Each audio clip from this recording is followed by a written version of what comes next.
Hello, everyone, and thank you so much for joining us today for this latest in the series of sessions around change under pressure. This particular session is going to look at building career resilience in times of change, and I'm hoping that it's going to meet your needs and deal with some of the issues and challenges that you are facing. We will record it, so for anybody that wants to sort of watch it but can't be here today, so if you don't want your camera switched on or you don't want to comments in the chat, that's absolutely fine. It is nice to see people if you did want to switch your camera on, so that's always a bit of a bonus. So the first of the series was really around dealing with your psychological safety and well-being whilst dealing with all of the complexities of change that are taking place at the moment. The second one was with Bryn Hodgkiss around the storytelling and how you can narrate a story about yourself that's really taking back ownership of your story. So this one is then really following up with really quite practical and pragmatic approaches to how to deal with kind of career changes and opportunities around that. We will be doing a Menti, and I've got a few questions to ask you just to get a sense of what people's kind of circumstances are and what areas they're interested in. We're going to go through quite a few things, and there is a lot of resources that we've developed for you to take away. Shannon's going to do her best to drop them into the chat. Now, I know not everybody is able to access chats in other sessions, so we will be sending them out in a follow-up email. So if you subscribed to the session today, you will get that as soon as the recording is saved. You can watch it back, but also you've got a whole pack of resources, so everything we mentioned today is going to be included in that. So let's get cracked on and started. So I'm going to do a Menti in a minute and just get a sense of who we've got on the call, what your areas of interest are or challenges in relation to it. So let's dive in. So you can either, Shannon will put a link in the chat, so you can click on the link and that'll open it in a separate page, or if you want to use your phone and scan it in. I'm mindful that I kind of said, you don't need to have cameras on or necessarily do the usual sort of introduce yourself in the chat, but it'd be really great to find out more about how you're thinking and feeling in this space. It's anonymous, so it isn't attributable to anybody, just gives me a bit of an understanding of where people are at. So some of the first question responses are starting to come through. So if everybody could do that, I'd be really grateful just to get an idea of where people are at and what they're interested in. There's a few questions. We're going to crack through those and see what the thinking is. So the starting one is really looking at what age range are you? So just get an idea of who's on the call, where they're at in terms of their career stages, and that'll give me a sense of how to focus some of the information. So we've got 18 people registered so far. We've got 31 on the webinar.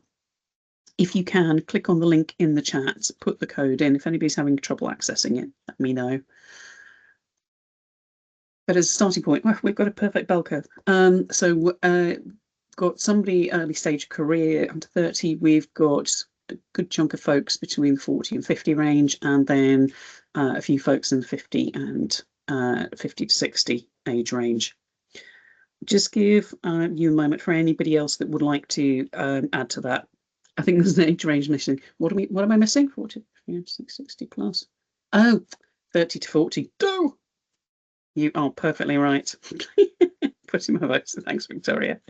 That wasn't very well planned, was it? So yes, if you're also in the 30 to 40 range, if you want to do up from Victoria's or Jessica's, and we'll see how many are in that age range as well.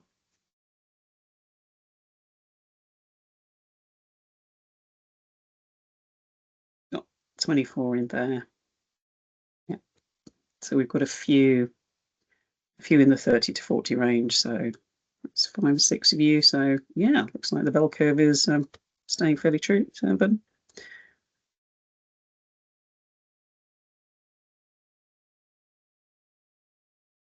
okay, great stuff. Thank you for those that have contributed to it. And just moving on to the next question, though. So we've got a bit of a national distribution. We are going to cover little bits that cover all ends of the spectrum. So hopefully there's a little bit for everybody. Just wanted to find out a little bit about how you're feeling right now about your career, where you're at, and, you know, what does it feel like right now? Oh, I've done something weird with responses are hidden. This is what you get for messing around with it.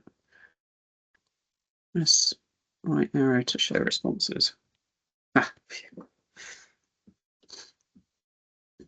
ready for a new direction. That's great. That's positive, unsure.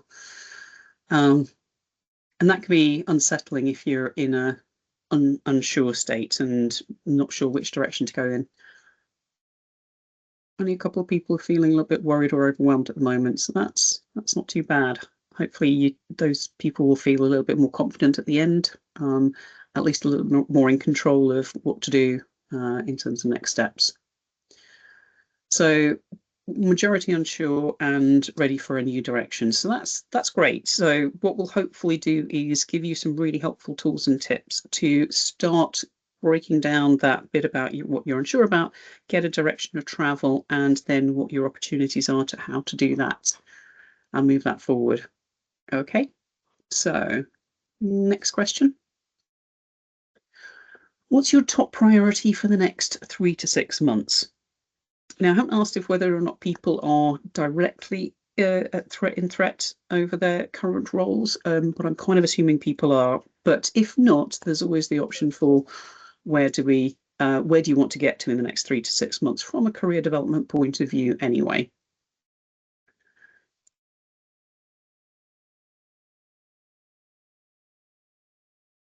So we've got finding a new job. Yep. Understanding my transferable skills. That's great. Developing new skills. That's great for career development. Updating CV, LinkedIn.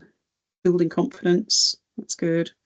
For the other one, there's an option to add to that. So if you want to put the other in the chat, that'd be helpful to know.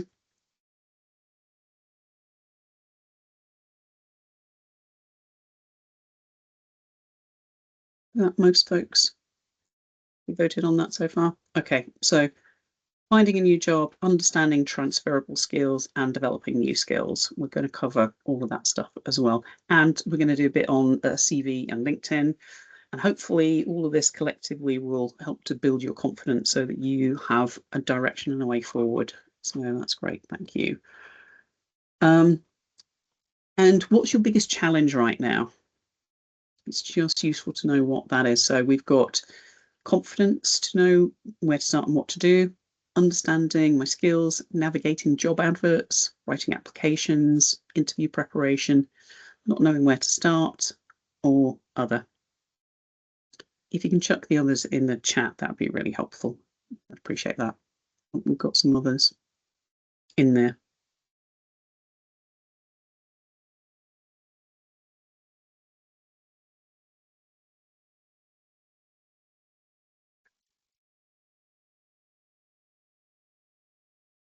So we've got quite a few other options. Let me know what those are if you can, so that others may be able, maybe in a similar position.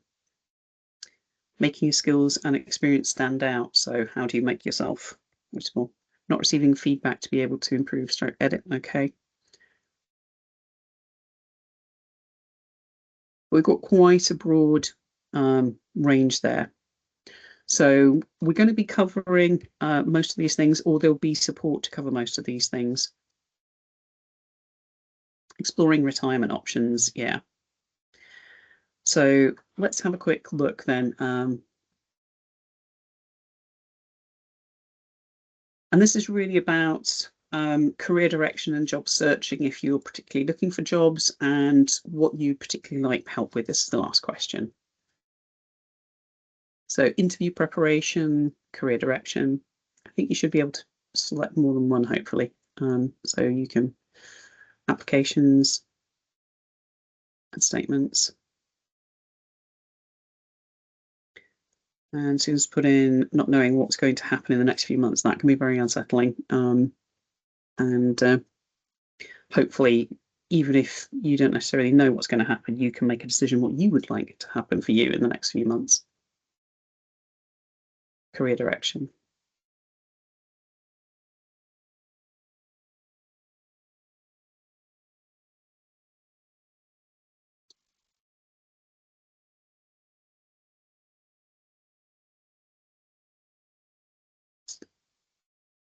Oh, is it set to only answer one? Okay, that's fine. We'll pick the one that's probably most useful, but let's assume that all of those things are probably of value. We're going to cover each of these. I just wanted to have a sense of who's got priorities in what. Okay, that's a good chunk of people. Career direction. Fantastic. Okay, thank you, everybody. So we're going to cover most of these things anyway. In terms of the career direction, we might have a little bit of a chat about that just to see what you're thinking in that space. So let's cover some of this content. So these are the things I'm going to cover today. As I said, there is you can have the slides afterwards, but also we've got a series of sort of guides and templates and documents to follow up so that you've got a pack of resources to help you move forward with this. So starting off with the 50-year career. I did some work a while back for the APM, the Association for Project Management, which looked at age longevity and the 50-year career. So, the bit at the top is, the sort of old model was you sort of, the first part of your life was education, you sort of, school, college, university, etc. And then there was work, and then retirement and death. But those things were very compartmentalized. But with the age of working continually going higher, the fact that you might have started in one career right back at the beginning, having done some education in it, and I suspect a lot of people are like me, that what they do now doesn't bear any relation particularly to what they started doing. And I always find it fascinating what people's initial careers were in. So if you're happy to share and you had an interesting or different career before you got into the NHS or the public sector, do let me know. So part of it is then, how do we change our life perception of work when we might have graduated when we were sort of 21 or finished college or education and then join a career, and that career for life doesn't exist anymore? The environment, the jobs, it changes constantly. And mostly, the thing that we think we're going to do at that age either doesn't turn out to be what we thought it was, or we move on and evolve from it. And so I just wanted to share a little bit about my career journey, because I want us to think differently about careers. So obviously I did the original education bit, school, college, I went to university, but my first career as a lighting designer in the theatre. And I loved that, and that was great. But doesn't pay the bills. It's antisocial in terms of working hours, and also it's one of those kind of jobs that it's very closed. You only spend time with people in that kind of career. And then I kind of needed to get a job, proper job, that was going to pay some bills. My dad died just after I sort of graduated from my master's degree and I finished doing the training and stuff. So I went the opposite way, joined a graduate scheme with a logistics multinational. Now, I thought that was going to be, that was a very sensible choice. Career development, it paid well, it had career prospects. And this is where I first started to learn that making sensible choices are not necessarily good choices. And part of it is about what is making up what's important to you. And that can be to do with your values, your sense of purpose, and things like that. And we're going to talk about that a little bit more in a minute. So I spent a few years working in logistics and distribution for a multinational, and that's where I started working on what we call projects. When I look back, a theatre production is effectively just a project by any other name, and one that is really disciplined. Everybody knows what they're doing. They don't miss the opening night. It's on time, on budget, delivers value, gets struck at the end of it, move on, start the next project. Great grounding in project management. But I didn't like working in the private sector. It was cutthroat, stab you in the back, and it was not healthy for me. So I was looking around for what else could I do. So Goldilocks career, try a bit of this, try a bit of that. And so I did a teaching certificate for adult education. I liked teaching, wasn't so keen on the environment, but I did some teaching and also business training. So I did a CIP certificate in business training and enjoyed that, but it wasn't kind of full-time job. That was all getting outsourced. And so then I went into project management more formally because I was looking at career development and I went to see a career coach. And what that pointed to was the things that I was naturally good at, where would suit my values, and also what gave me a sense of purpose. So that career coaching really firmed all the things that worked really kind of well for me. And that project profession career really took off at that stage. So I worked for government for 10 years for Department of Health. And again, thinking about the environment, is the environment suitable for you and your values and sense of purpose? Now, as somebody who really kind of fairly recently discovered I have ADHD, that makes a lot of sense now in terms of a lot of things in the past, working for central government, I found quite stifling. Some people will find it's a good fit for them, but the thing about the environment is really important to get right, as well as what you do. So I love project management, I love the profession.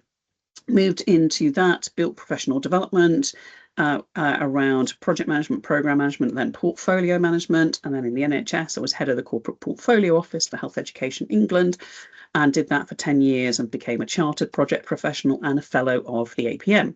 So once I had a career direction that wasn't just trying different things and, focused around my skills and abilities, that made it flow much quicker and much more focused way.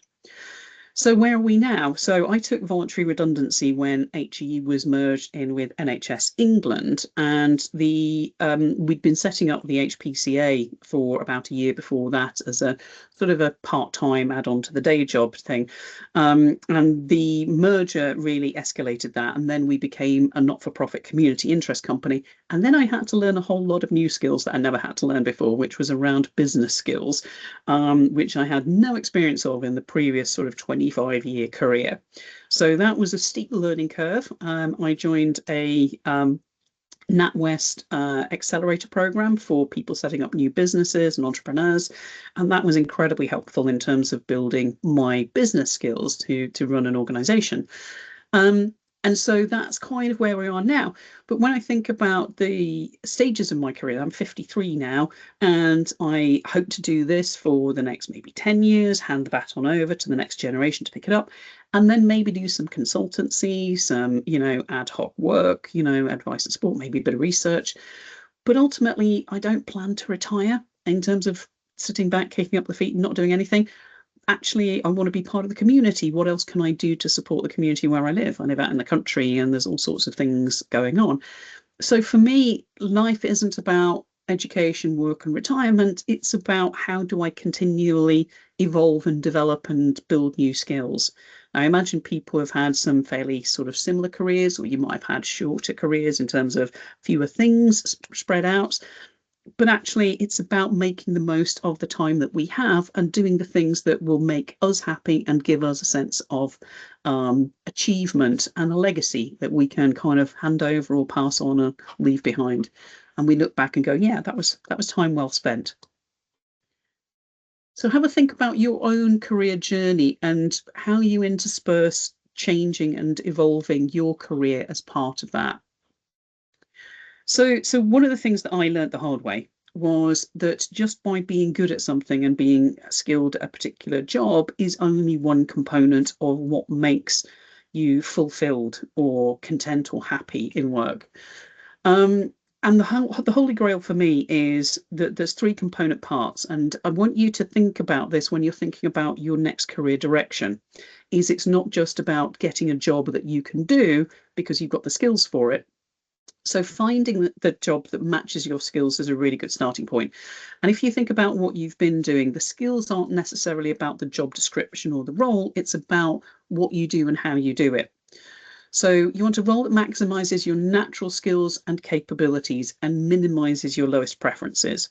We're going to talk a little bit more about that in career development, but one of the things that I did as part of my career coaching was an exercise that looked at my values and also my natural inclinations towards things. Now, I actually have them attached to my desk now because my top 5 were things like integrity, true to my ideals of honesty and fairness, expertise, being competent and excellent in my area. This is another one that's important to me. Developing others, teaching and educating those in my care.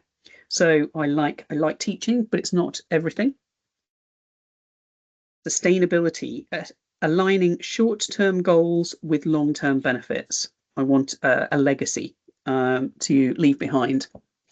And finally, my 5th top value is making a contribution, improving the situation around me.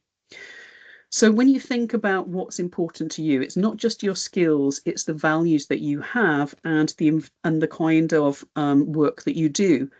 At the same time, you'll have the things that are least preferences as well. And that might be driven by status or driven by, financial administration things or things that you do and don't like. I'm terrible at report writing and long documents. So anything that involves kind of auditing or reporting and stuff, I'm rubbish at that, and that's got built-in deventers for me. So knowing what's a preference and what is also not a preference helps you find the right kinds of roles and evaluate to what extent they meet your needs. Finding an enriching environment. An organisational environment that matches your values enables you to thrive. And it can be different for different people. As I said, when I worked in the private sector, I found that toxic for me, based on my values. When I worked for the Department of Health, I found it stifling because it didn't allow me to express my natural kind of creativity or my interest in doing things differently. And so finding an environment that suits you is incredibly important. When I went to Health Education England, I held out to get a role there because they advertised themselves as a values-based organisation. And so it was full of mostly really nice people who were lovely to work with. Not necessarily the most structured or efficient, but really nice. And that made a huge difference. So if you've worked in toxic environments or ones that just don't suit you, think about how do you find out whether an organisation is going to suit you or not. I had somebody that worked for me that was wanting to apply for a job with an NHS organisation. And I said, okay, absolutely, I'll support you all the way, but I want you to go down and visit first. I want you to meet the person who's recruiting you, and I want you to get a sense of the environment, the atmosphere, the culture, and how do you feel when you experience that? Because when I went to HEE, when I was sitting in reception waiting for my interview, everybody that walked through the door smiled at me, and most people said hello. And to me, that was a really positive indication that it was a good culture there. So this member of staff came back from visiting this NHS organisation and said, oh my goodness, it was horrible. You could cut the tension with a knife. Everybody looked miserable. Nobody said hello. She didn't like the person that was interviewing her. She thought she was arrogant. So, and this is not about any particular organisation, but it's about finding an organisation that fits you, that you would feel supports you and your values and would help you to flourish. And the third bit then is about a sense of purpose. And if you're at a crossroads in terms of your career development, there may be different directions that you can go in and explore that then gives you an option to fulfill your sense of purpose in a different way. So just because you might have worked in this environment for a number of years doesn't mean you have to stay in it, but also it's about what will it give you? It's like going back to the thing about me working in the private sector for a logistics and distribution multinational. It didn't give me a warm fuzzy glow at the end of the day, knowing that my 12 to 16 hours of work that day was going to go to shareholders' dividends. It didn't give me a sense of purpose. So when you're thinking about career, think about those 3 things and evaluate them when you look at organisations or roles or sector that you're potentially going to work in, and think about what that means for you. So how do we go about doing some of this stuff? So part of the pack is then to help you to think through some of these things and capture that for yourself so that you can work through and sort out a direction of travel that's going to help you get to the destination that's right for you. So the first part of it is a career transition support plan, and it's capturing your thinking in relation to these things. So your situation summary, where are you at and what's your thinking around it? What are your strengths and transferable skills? Because, and oh, Shannon, for those that can access it, Shannon's dropped the link into the chat. If you can't access it, it will come in the follow-up email along with all of the other sort of guides and resources. Strengths and transferable skills, because if you've worked in a particular sector for a long time, you might worry that it might not be transferable, but identifying some of those things is a really important starting point. And coming back to Bryn's story about telling the story of yourself, what are you good at? Skills and competencies, things that you can do. Sector roles you want to explore. Think about what things that you may not know about, but actually ideas for where to explore options in maybe different organisations or different sectors. We're going to talk a little bit more about that in a minute, but capture where you would like to explore, because that gives you a starting point to do some research. Your professional identity. Skills and training that you might want to develop. So looking at skills and training you have now, any gaps in it, because this is an opportunity to upskill, to get the right things in place before you then make that leap. Your professional identity, is it up to date? Are you out there? Do people know all the things that you can do? We're going to look at LinkedIn particularly, because that's a particularly useful place from a professional development point of view.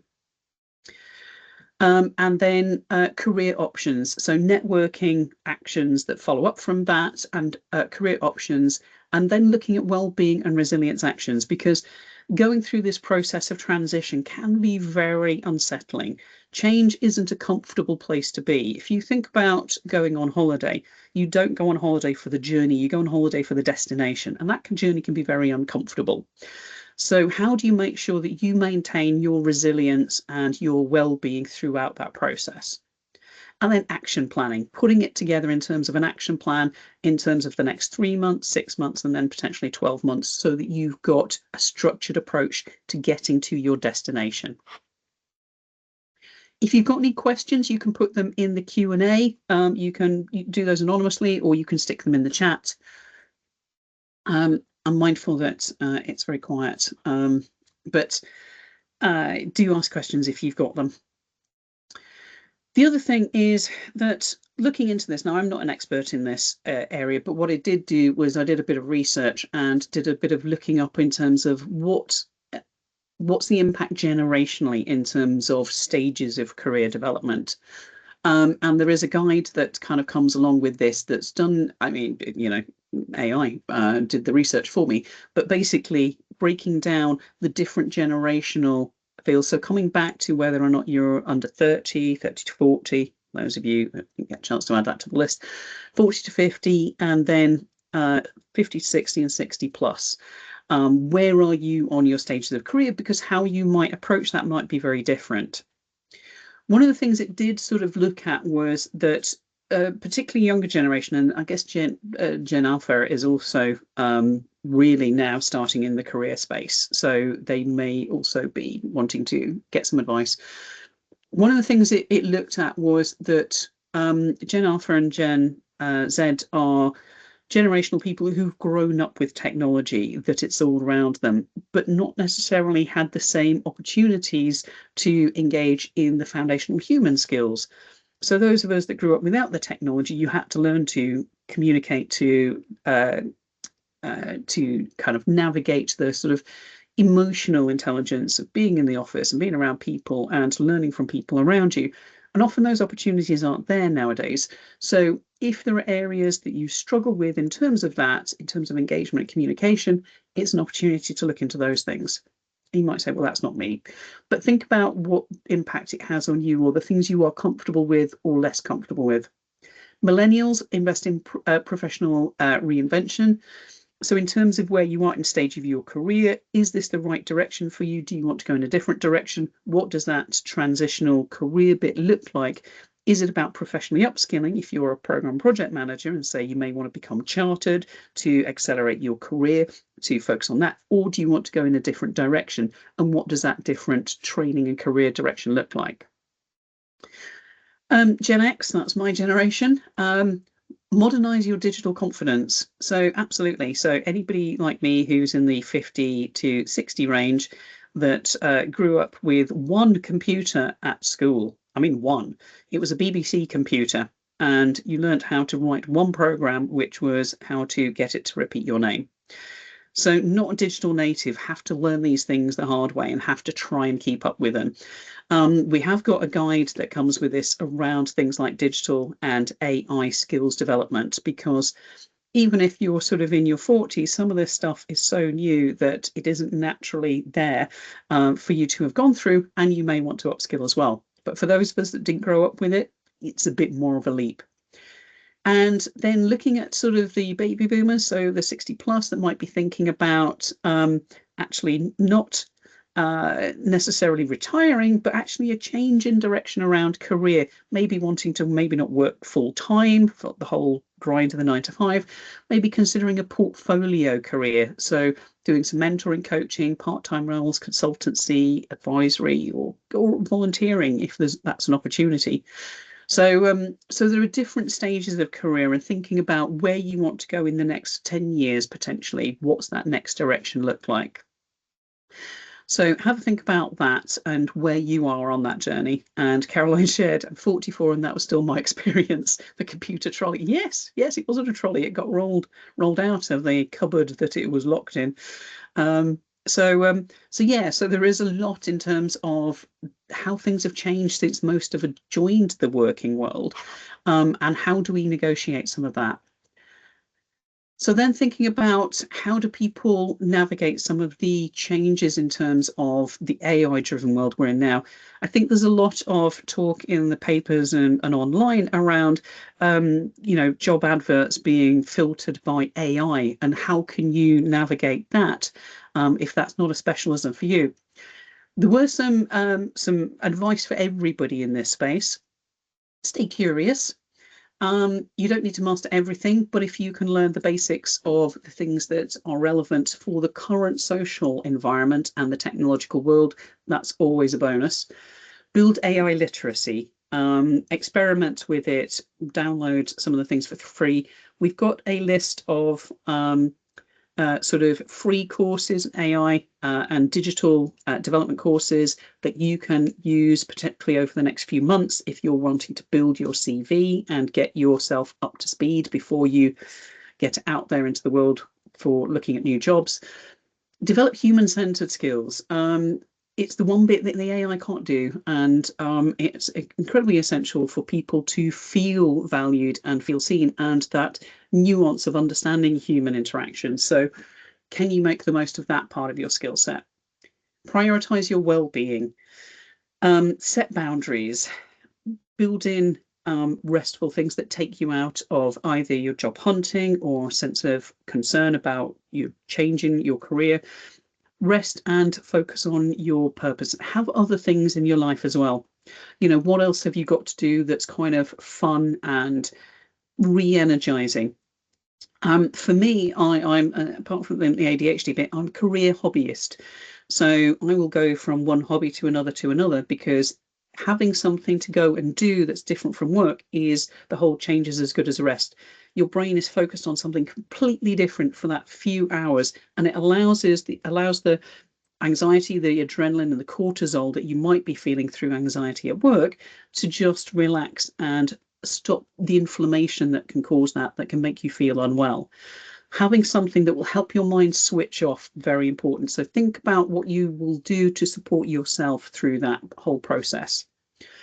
Strengthen your professional identity. The narrative matters. Make it visible. Make the connections professionally, and we're going to talk a little bit more about that.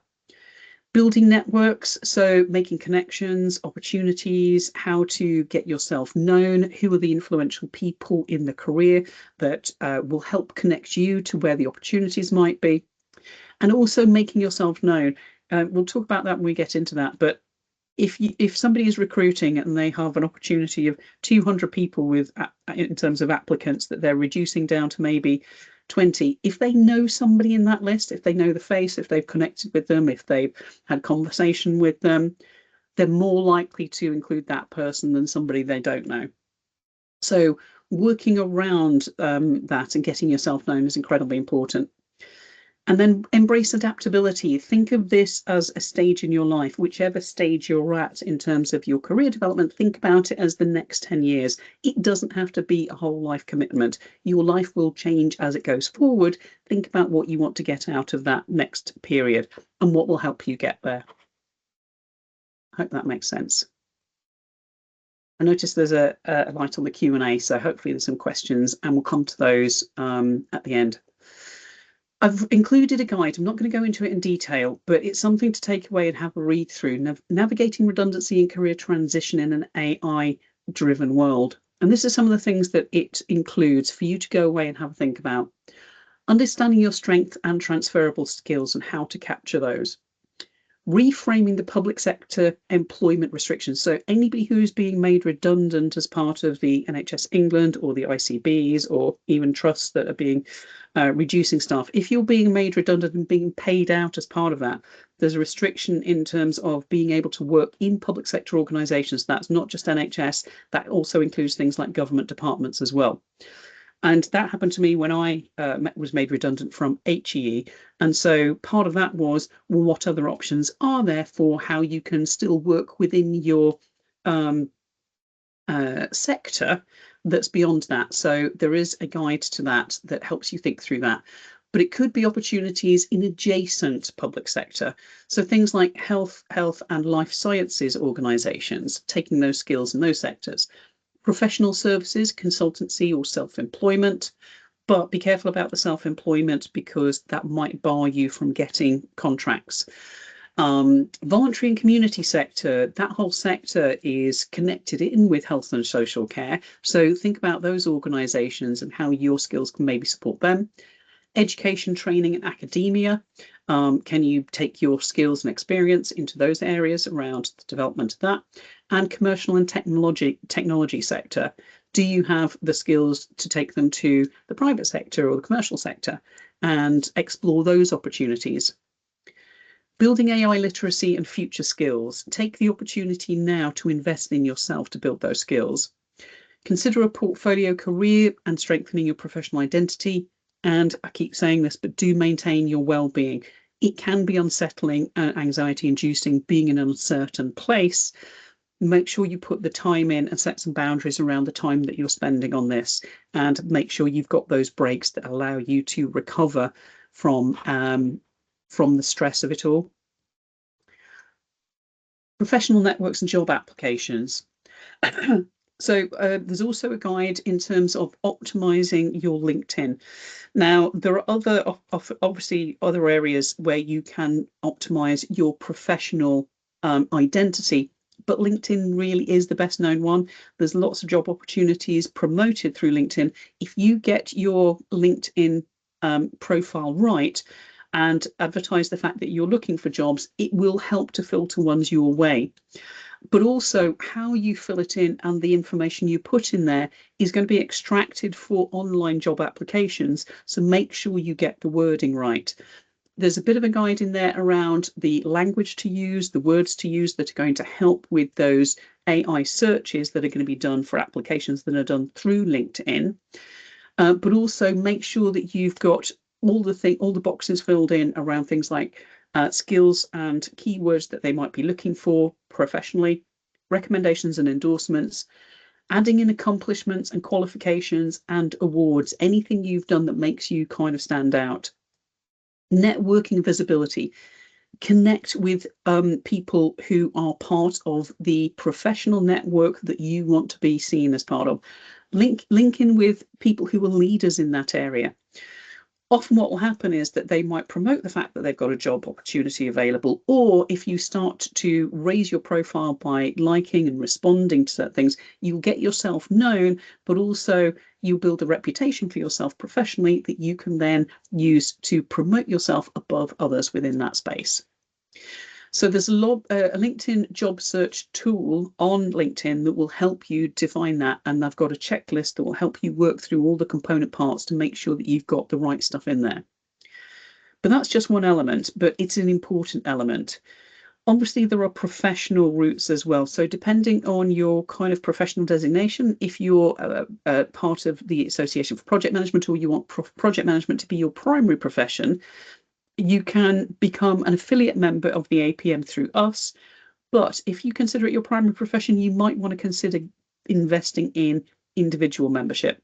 Job opportunities are promoted through the APM, but also if it's your career designation, if you aren't part of a regional network or you're not part of the community and active in it, here's your opportunity to get yourself known, because being a part of it gets you known to people out there who are leading functions and leading organisational PMOs and recruiting. They tend to be heads of the profession that are leading these things. So get yourself known, go along to the events. Often the people who are leading the communities are leading professional development. Join in if you can. So get yourself on the committee or offer to volunteer. People who are early stages of the career, that's a really great way to get yourself known by people who are really high level in the career or experts in the field, because you get to meet all these people, talk to them, look at your career opportunities. And if they know you, they will also recommend you to other people or let you know when opportunities are coming up. Make use of professional networks and connections and get connecting with people. Jobs are often about who you know, not what you know. And that's a sad but true thing. So you might be fantastic at your job, but if nobody knows that, and if you don't have a professional reputation that promotes that, you're not going to get looked at in comparison to people who are more visible. Make the most of your persona and promoting that to people. So the other thing is career coaching. Some of the people said that they were unsure about career direction and looking for new opportunities. Now, I'd tried 3 or 4 careers before I actually had some career coaching, and that probably wasted about 15 years of maturity in my career, because I was 35, 36 when I finally got some career coaching, and that really honed down not just what I was capable of doing, but the things I was naturally better at, which meant I could cut out all the other things and go, actually, there's a focus for me. It looked at strengths, it looked at values, it looked at capabilities. It then provided advice and support, but also help in terms of applying for jobs or getting into the career sector that you're interested in. Now, this particular career coach is the career coach I had, and she was very good for me, so I can recommend it. But I have a whole list of them that is in the chat. So if you click on that, there's a directory of links. But look close to you. Who's recommended close to you? How can anybody recommend somebody that will help you? But also look about where you are in your stage of career.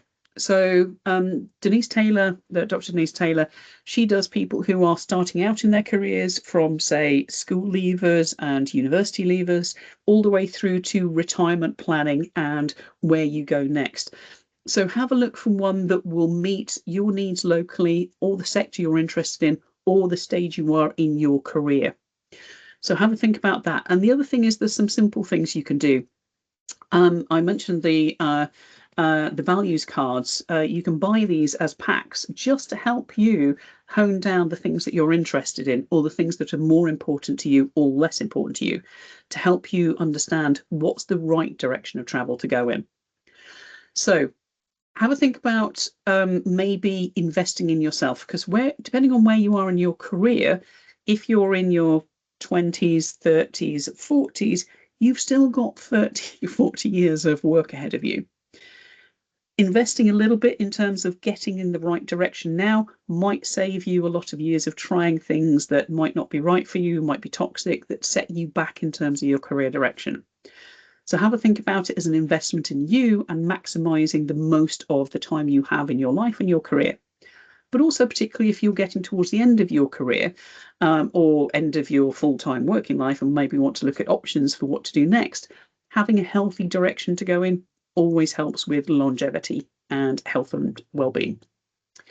So what steps to get to there? So we've got some additional resources. Some have been included already. Have a look at the job sites. There's a whole list of them for you to look at. Some of them are NHS based. It might be Scotland, Wales, Northern Ireland, or the NHS jobs in England if you're still looking in the NHS. There's also more generic job sites. There's professional development ones, so the APM jobs is in there. Have a look through. There's some notes that suggest what they might be useful for, and then pick a few to explore that you think would be most useful to you. There is also a project manager CV template, and this was sort of looking at what do organisations look for when they're doing keyword searches and optimizing that so that when the AI is basically filtering through the hundreds of applications, they're going to be looking for certain things. That template has some of the wording you might want to include. Obviously, you tailor it to yourself, but have a think about the wording that goes in it.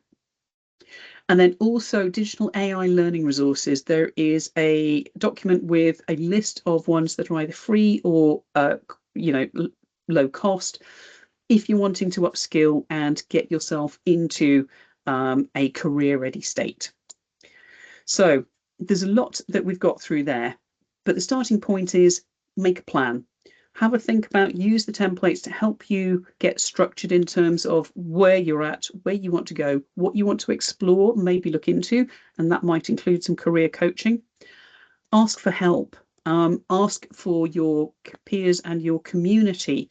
Get connected with your community, as well as professional help in terms of that career direction. And I keep saying this, support your well-being. Change is unsettling. And even setting it off in a new direction, even if it seems exciting, it can still be a trepidatious activity to go into because it's the unknown. So make sure you set some boundaries around the time you spend on it. Do things for fun. Check in, maybe do some meditation, join some meditation classes or exercise classes that helps keep you healthy and fit on that journey.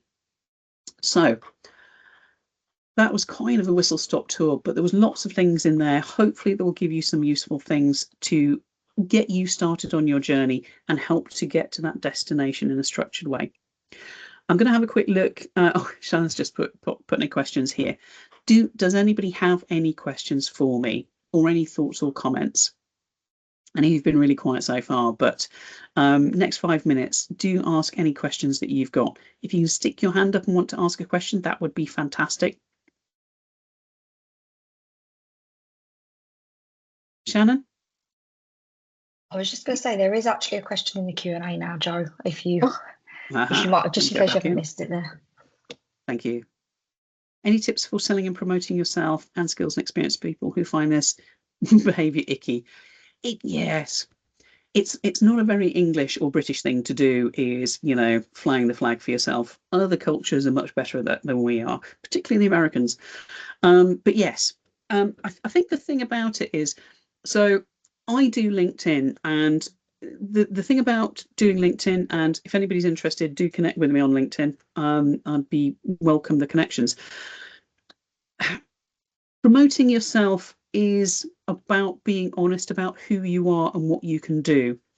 It's easier in a sense if you put that information into something like LinkedIn, but there's something about authenticity about it as well, and it can be really difficult if you struggle with a sense of imposter syndrome. A lot of us do, because we kind of think, well, I've been doing this for a long time, I've got some knowledge, I've got some experience, but there are other people that are always more knowledgeable and experienced than I am. Who am I to tell anybody else how to do this thing? But I think you have to think about the fact that if you've spent 10, 15, 20 years doing something potentially, and you have gained a lot of knowledge, when you're in a room with people who don't have that background or don't have that experience, you are the expert in the room. I don't know if people remember from the previous session when I talked about, the K2 expedition. Think of yourself as the Sherpa. The Sherpa isn't the highest paid, they don't have the highest status, they don't have the most authority, but what they do have is they have a lot of on-the-ground knowledge and experience that can help people get to their destination safely.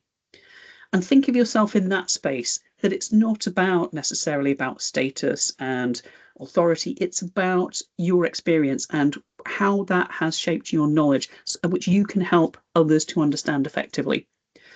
And those Sherpas are incredibly valuable because they have all that in-depth knowledge and experience. So think of yourself in that space if you struggle with that sense of, I've got to promote myself. But also, one tool that I find is particularly helpful if you're connecting with people, particularly people who are maybe experts in the field, they're globally renowned and you want to connect with them, ask a question. Nobody will ever feel bad about answering a question. Ask them what advice they would give. That builds an opportunity to connect with them. You're not necessarily selling yourself, but you can say a little bit about yourself while you're asking them for advice and support. I've been doing this for 20 years. I think this is great. This is the stuff I'm really good at. What would you suggest I do next? And that can frame it in a way that hopefully doesn't feel quite so icky. Asking questions is good. New post. Let's have a quick look.